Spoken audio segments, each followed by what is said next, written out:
Okay. Hi everyone. Welcome to Adventures with Raven and Rowley. I'm Raven and this is Rowley. Last week I gave an update about the cargo trailer conversion. This week's video asks if it's legal to live in an RV. The answer is yes and no. If you're curious to find out why and why not, please continue to watch.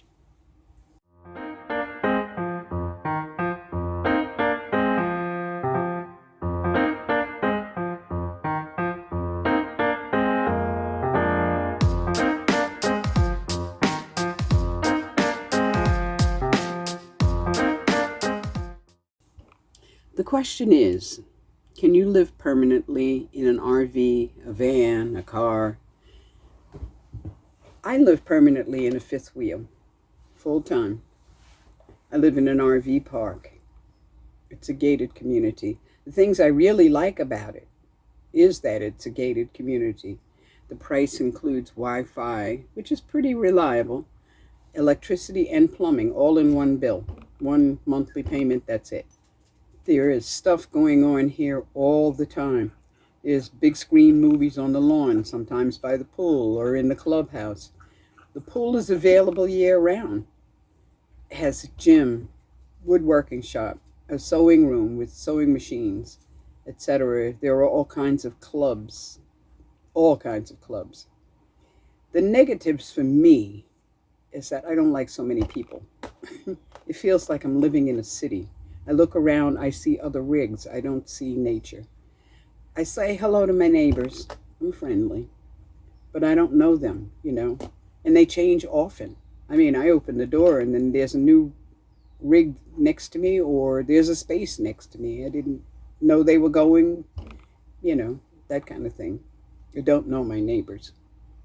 The main benefits at this time is that I can leave my rig here when I get a case of itchy feet. And I see my feet are driving me crazy. I cannot go anywhere right this minute.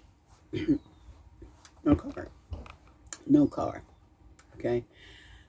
My feet are driving me crazy.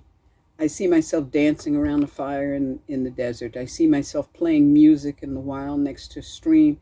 I see myself out in the wild, willing to deal with the mosquitoes, the scorpions, the snakes, the bears, the mountain lions, okay? I just need to get away from this place, any place with so many people.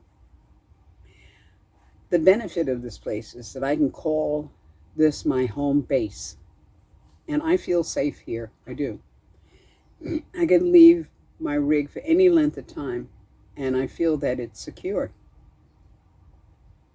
In the past, I chose to live in a Class A motorhome. That was my first experience with RVing. It was a way for me to wrap my head around living on the road, because it was so much like an apartment. I mean, once you stepped inside it, everything was familiar. There was a toilet that flushed, the water, you turned it on, it ran, the lights came on when you flicked the switch, all that kind of stuff. It was a way to live affordably, too. It was a way to get out on the road, and I couldn't maintain the house.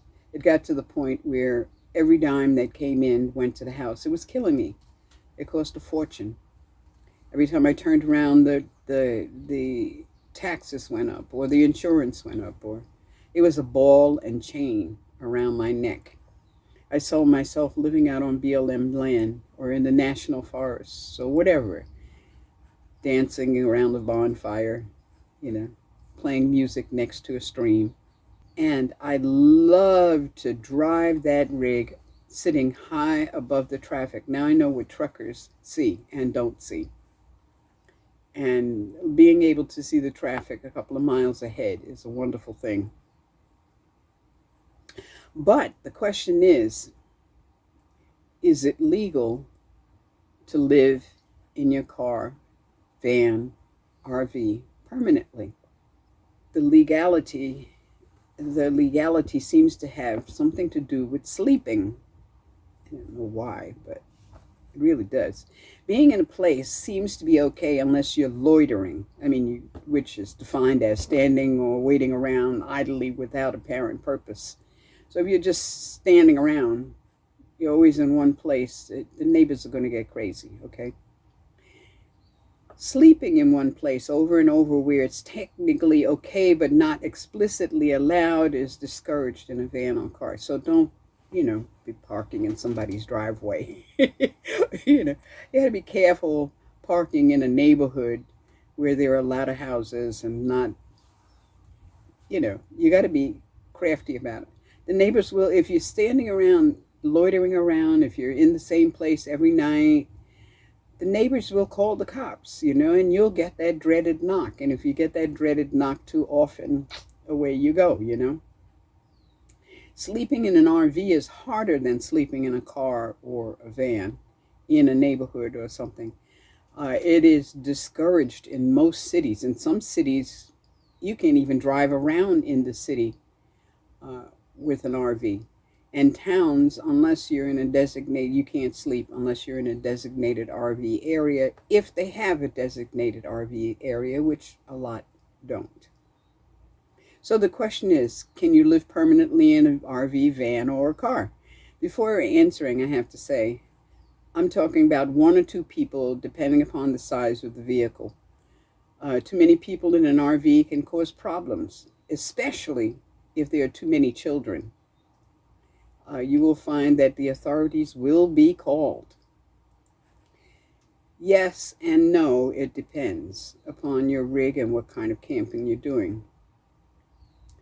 If you're moving around all the time and you stay in a particular area, let's say you stay around a certain town, any town, you stay around a town or city, and you're moving around all the time. You're not sleeping in the same spot all the time. You've got maybe 7 different sleeping spots that you go to, or maybe 10, or you don't sleep where you hang out.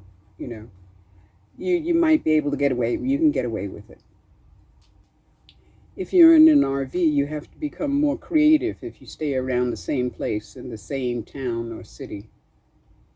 And if you are good at creative, who's going to know, right? If you're driving through, then there are places like Walmart parking lots. Usually it's okay to park 24 hours, but that depends upon the city ordinances. Ask if you don't see a lot of others parked, other RVs or other cars people are living in. Look for posted signs. I mean, it may be okay with Walmart, but not okay with the town that Walmart is in, And under no circumstances do you put out your slides and, bring out your barbecue grill and that kind of stuff. Truck stops, rest areas, ask. Some don't allow it. Flying J's, Loves, and places like that usually have designated areas for RV or for staying overnight, whether you're in a car or anything, okay? Visitor centers. Ask.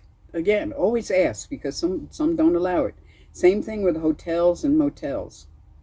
Depends upon how busy it is. Don't ever park in the front of a hotel or motel. You'd be taking the prime spots. Ask if they have a space, if you can stay, and if there's some place they want you to park. Some towns, small towns, have free designated areas, which is a wonderful thing. And it wouldn't hurt to ask at the visitor center. The thing is that you really should ask. This is other people's property. It wouldn't hurt to ask. At these places, you can put your slides out, and you can bring out your chairs and your barbecue grill, usually at trailheads, national forests, BLM land, state grounds, and places like that. Places where you're definitely allowed. You will see fire rings or whatever that says, yes, you can stay here. If you're stationary, like I am, you're looking to park permanently, but you don't own the land, which is where I'm at. There are RV parks. Some allow permanent residences, others don't. This park is a member-owned park, and the rules have just changed to temporary only.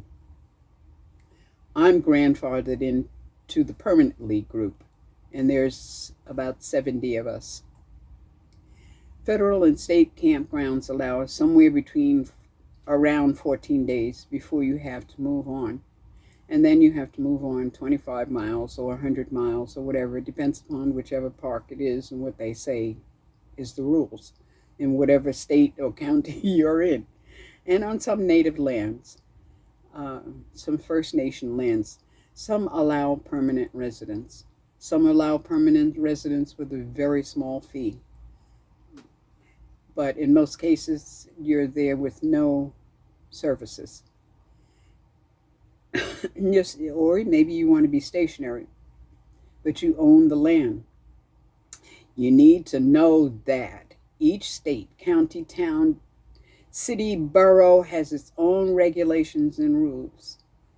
And some you can park, you can stay on your land permanently and use your RV as your residence, and most you cannot. Or you can for a very short time, usually 28 days or something like that. Because they want you to build the sticks and bricks, you know. The federal government, on the other hand, is very fuzzy about this. RVs are considered temporary dwellings to them.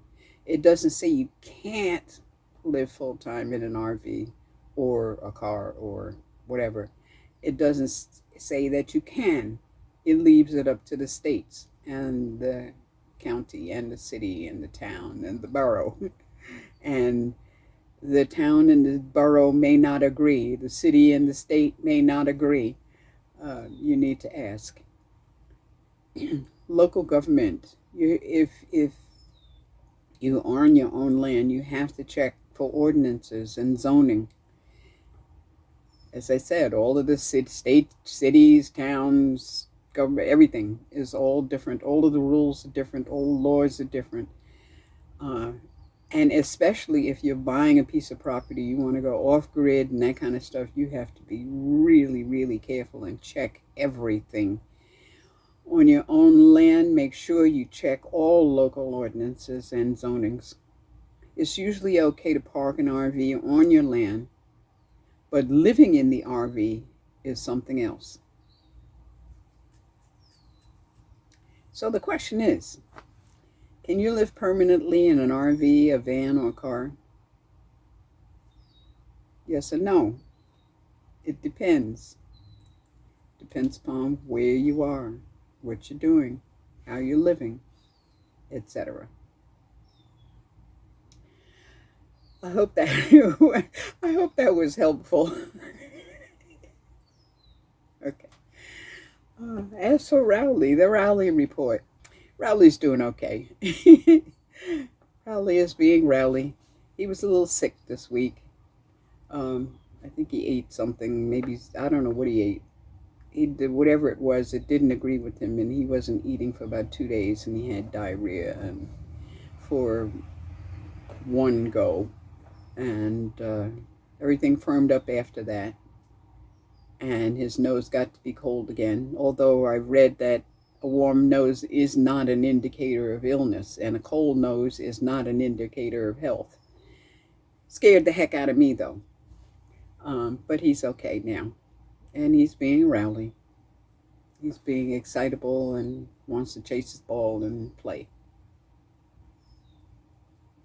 And that's that. Thanks for watching. Please like, ring the bell, and subscribe to Adventures with Raven and Rowley if you haven't already. Also, please share my videos. Your help is appreciated. See you next Friday at 5 p.m. Pacific Daylight Time. Stay safe. Take care of you and yours. Blessed be. Hey, come here, dude.